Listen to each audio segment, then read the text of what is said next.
Alright guys, it's Saturday. Me and Ben are gonna go try out a vegan restaurant. I'm super excited. So we'll let you know what it's like.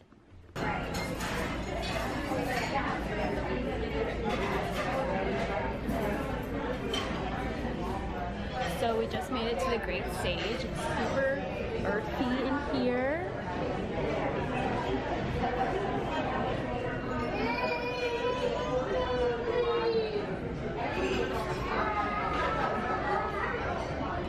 I'm super excited to try it out. So we got vegan nachos. Look how delicious they look. I would say they were freaking good. We ate all of it. They were really spicy, but I really like spicy food. So yeah, I can't wait for the rest of the food to get here.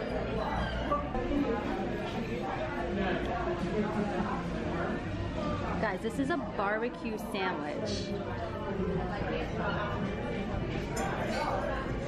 It's so cute. The moment of truth. I've seen so many people make this jackfruit barbecue. I'm like,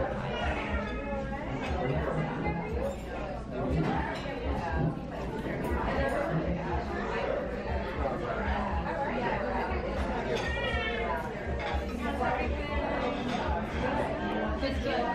It's good, yeah. Okay, so we're already full. We're gonna get dessert. Brown cinnamon sugar peach pie with coconut whipped cream.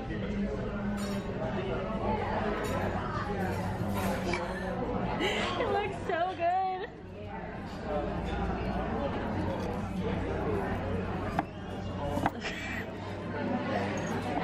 I can't do it. So it's official. We love the Great Sage. It was super, super delicious. Pretty much ate that peach pie in like 2 seconds. They also have like a couple other stores over here. Nest, which is stuff for at home. And then a animal store, which I got the guinea pigs a little gift. And I got the cats a little gift too. It's pretty cool. We interrupt this program to bring you this special report.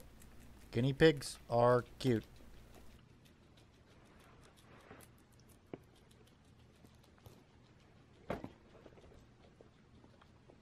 Okay, it's done. I just wanted to show you my cute guinea pigs. Hey YouTube, welcome back. I hope you liked the beginning of this video of the vegan restaurant. It was really delicious. Me and Ben will definitely be going back there. But I wanted to add in a little educational part to this video and go over what a protein, carbohydrate, and a fat is. So I wanted to make this video because I feel like we are all a little confused on what a protein, carb, and fat are. We hear a lot of stuff in the media, you know, different magazines telling us what to eat. And I feel like if you all know what each thing is on a scientific basis, you'll be able to look at food in a more positive lighting. This really helped me when I took this class, which is nutrition, to understand what food actually is. If you don't know, I'm actually going to school right now to be a registered dietitian. I really love it. It's super interesting, and I didn't know I love science so much, so I want you all to know the science of nutrition so you can kind of really understand what food is. So the first thing I want you guys to know that a protein, carbohydrate, and fat are macronutrients that the body needs to function. A macronutrient is a nutrient that you need a lot of, hence the word macro. So for something to become a nutrient, it has to have structure, well, provide structure for the body, it has to provide energy for the body, and it has to help regulate body processes like hormone systems, things like that. Protein, carbs, and fats are really the energy-giving nutrients that the body needs. You need them in large amounts, hence why you look at them when you look at a nutrition label. They make up most of the food. Vitamins, minerals, and water are also in food, obviously, but we are just gonna go over the macronutrients today. You understand that protein, carbs, and fats are nutrients, you kind of get to see them as fuel for your body. That is the point of eating these nutrients. They provide energy and help the body function throughout life. when you think of food as fuel instead of as calories that are going to make you gain weight or going to make you bloat, you can kind of look at food as not just something you enjoy eating, which we all do, but as something that is nourishing and helping your body function. Protein, carbohydrates, and fats are molecules that make up food. They aren't, I'm trying to like think of what I used to think of them as. Like, I didn't understand what it was exactly. I just knew that it was part of food, but they are molecules that make up the food. So like if I asked you, name a carbohydrate, you would probably say bread or pasta. You would not actually say like glucose, oligosaccharides, monosaccharides, galactose. You would never say those things because no one taught you it, and I'm not putting that against you at all. But carbohydrates, proteins, and fats are made up of even smaller molecules. They just are the top of the pyramid. So you have carbohydrates, and then it breaks down lower and lower. Once you think of food as just food and made up of molecules, then you can think of it a different way. So bread has carbohydrates, it also has fat, and also has protein. It also has hundreds of things that make it up that food item. These different components and molecules make up food. Okay, so then when you digest foods, so they're at their largest form when they're in the food, then you digest them, they get broken down to their smallest forms, and they all have their tiniest forms that are used in the body. Their smallest single forms are used to either create energy, be stored for later, help build different particles and molecules and all kinds of cool things that the body does. But the main point of food is energy. We need energy. We won't be able to do anything without it. And energy in the body is called ATP. And this can be, I can make another video about ATP and how it's used per molecule if you guys are ever interested. Some people are bored by it, but it's pretty interesting, I think. But that's just me being a dork. So you need it to survive. I mean, that's the gist of it. Don't think of these proteins and carbs and fats as these horrible things that you have to limit. You need them to survive. So protein, carbs, fats are nutrients. They are also molecules that need to be put in the body to help it survive. And yeah, food is not made. No, food is not a certain carbohydrate, protein, or fat. It's made up of them. So carbohydrates are either sugars, starches, or dietary fiber. Sugars and starches provide immediate energy to your body. They break down quickly, they go straight into the bloodstream and help you get through your day. They help power your brain. Your brain can only function on carbohydrates, smallest form, which is a glucose. It can only function on glucose. So like for those of you who have ever tried a low carb diet or have taken out, you know, certain carbohydrate filled foods, you know what I'm talking about because you feel foggy, you feel tired, you're really cranky. It's because your brain's like, I'm dying, please give me glucose. Glucose also helps spare protein, which this means when you have glucose in your body from eating high carbohydrate filled foods, it helps your body to use that as energy instead of using protein for energy. We don't like to use protein for energy in our bodies. We need it for so many other things. Energy is not really one of them we use it for. I know I had mentioned that protein uses ATP, but that's in certain dire circumstances. Your body prefers glucose and fats, also known as lipids, to provide energy for the body. When we use protein as energy, it's not a very good energy source, and you're taking it away from something that needs it more than if you had glucose.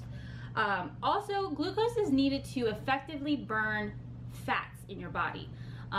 You can't burn fat without the glucose, so you have to have both. And obviously, blood glucose levels are regulated by consuming glucose. Now, that might seem contradictory, but in fact, if you are eating a balanced diet, your glucose levels will stay balanced. your body doesn't like them to fluctuate. So when you got to keep it a steady pace for a couple hours. And you eat, let's say you get a Starbucks and a giant muffin.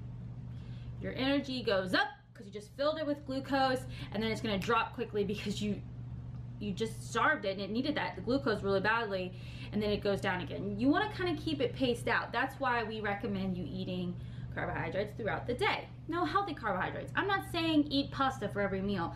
I'm saying, you know, eat whole foods that have carbohydrates in them. Oatmeal, berries, maybe a nice carrot and hummus for a snack.